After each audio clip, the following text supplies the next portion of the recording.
Hi everyone, Catherine here from Inky Finger Cat Christmas in July project.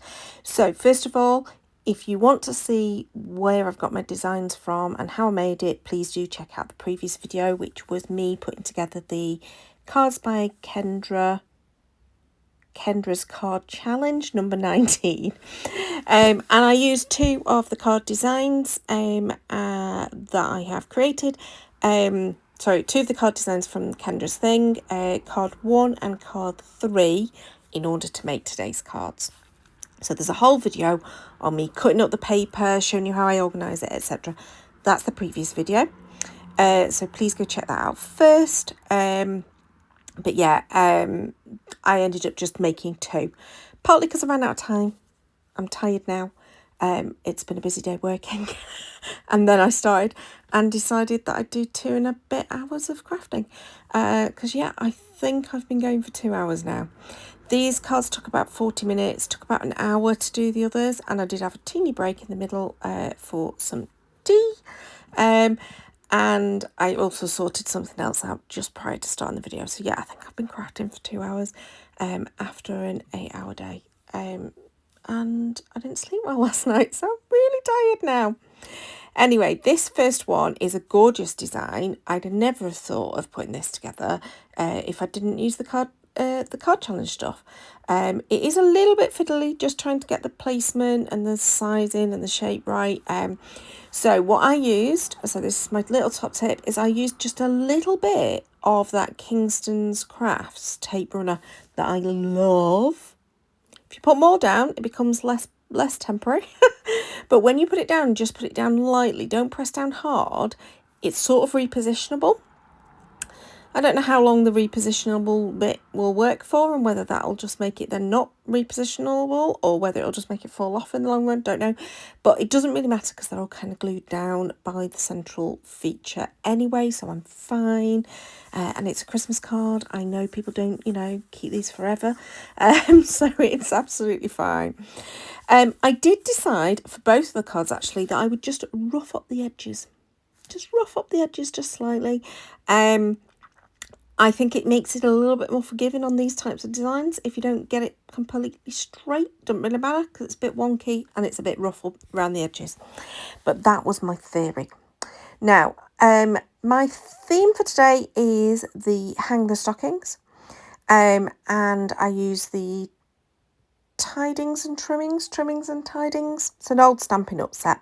There is a die that goes with the little stockings. I couldn't be bothered using it because I knew I'd need to run it through several times. So I just fussy cut them. This has been a bit of a theme of videos recently. I just go, there is a die, can't be bothered. I'll just fussy cut it. I don't know, there's certain things I have absolutely die cut. So for example, that star that's in the middle, that's from the same set. And that's a solid star, but what I've done is used one of those pieces of foiled cardstock where I have already foiled the design, which puts the pine needles onto the cardstock. But in this case, I've then kept that piece of foil and then I've foiled with a solid plate the remainder. I've just done it onto scrap cardstock. This one happens to be a piece of green, and I just thought that'll be great. That's perfect for the central feature on that card. I have pulled in for both cards ready-made card blanks. I bought some red and some green ahead of July because I thought it would be helpful. Now, all of the cards by Kendra templates are for American size cards, so I always put them on 5x7s. So these are 5x7 card blanks. I just put an extra mat on that one. I think I probably just forgot to cut it, to be honest. It was the last one I did when I was putting them all together. And now I'm just deciding which sentiment I want, and I go with this 'Tis the Season, which is gold embossed onto black cardstock. And for those who don't know, who have perhaps not watched many of my videos before, I do this a lot where I stamp and die cut and prepare ahead a whole load of sentiments, and I do it out of scrap cardstock, and I just do it in one session where I just use all my scraps up until I've got them all done, and then I put them all in a pouch and then they're ready to grab and go. And that's what you just saw there. These are waffle flower sentiments. I cannot remember the exact name of the stamp set, but if you message me I will find out for you, and I will not message me, put a comment below. I will find out for you and I'll pop it in the comments. But as I've said already, I'm a bit tired now, so I'm not going to hunt through my stash just to find the name of a Waffle Flowers stamp set. It's a lovely stamp set, and I love the font on it, and I love the way that it die cuts out the sentiments. So I use that stamp set, those pre-done sentiments on both cards. I use a different one for the second one, but I can't remember which one I end up putting on. Again, I could just move and look. Oh, I think it's Make It Merry. There you go. I could see it. Right, this is now card number 3 in the Kendra's Card Challenge number 19.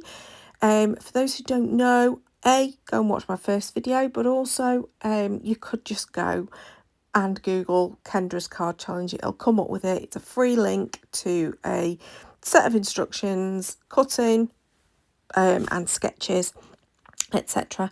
And I enjoy doing them. It's a good way of using up your pattern paper and coming up with some, well, not coming up with, you're following the instructions for a layout that I would not have come up with on my own, and that is exactly what this one is too. So for this one, I went for the other style of the stocking for the 2 red ones. You will have noticed, sorry, I was yabbering away. I didn't decorate the insides as well. And just added some scraps of the pattern paper, a scrap of the, like a little strip of the foiled, and added another stocking inside. Now, I decided on this one I wanted 3 stockings on the outside, and I wanted the third one to be in green. So I'm using my old olive ink, which is the same colour as the backing cardstock, to stamp this. Took a good few stamping impressions because my old olive is one of the oldest inks I bought from Stampin' Up. So it's probably about 11 years old. It's still working. I haven't re-inked it ever. But as you can see, it took quite a lot of impressions before we got there, especially on that solid one, which is the one that I want to use on the front. Now again, I've used one of those pieces where I have done the solid plate for the foiling to take the what was left of the original foiling, just to add a square in the middle, just to add a little bit of interest, a little bit of shine. And on this one, I decided to add some foam tape. These Kingston Crafts adhesive foam. Come in amazing colours. This one's a bright green one, and I just decided to add that to both the green stocking, but also to part of the sentiment and lift, so it lifted up. You'll have noticed I added glue. You don't need to add glue to make it stick. I add glue to give myself a bit of wiggle room, especially when I'm sticking things down that I really want to be lined up in a particular way. I use wet glue for that. So it's not me using wet glue because I didn't think that the adhesive foam would work. It was because I wanted the wiggle room. And now I'm just going to add these card candies. I decided to choose the red ones. Made a bit of a boo-boo on that bottom one, so I'm going to lift it up, do a bit of clean job, and then hopefully now it's gone down properly without the glue all smudging out. That glue dries clear anyway, so it wouldn't have been a massive issue, but I just didn't want it to be there. Again, I am just adding to the inside. Because these are coloured card blanks, I always add in a white element so there's somewhere to write on. And I was and ahhing about that. Those little scraps of pattern paper, decided not to use those. Decided to totally change the placement and put the little stocking down at the bottom. And then I just used a little scrap of the foiled cardstock and just pop that on to just tie it in on the other side. So 2 cards out of that massive batch of 15 cards that I've got ready to go. But there's 2 done, and that's today's Hang the Stockings theme done and dusted. Hope you enjoyed that. Oh yeah, sorry, I added some black gems onto that one, I forgot to say. Hope you enjoyed those. Please do give me a thumbs up if you did. Of course, subscribe to see more. There are plenty more Christmas in July videos to come. We're going all the way to the 31st of July. even if it kills me. So yeah, and you never know, might see more of this Cards by Kendra template again at some point during the month, but I'm not guaranteeing it. I have no idea whether it'll work for some of the themes I've got coming up or not. Please do subscribe, as I said, to see more. Until next time, bye bye.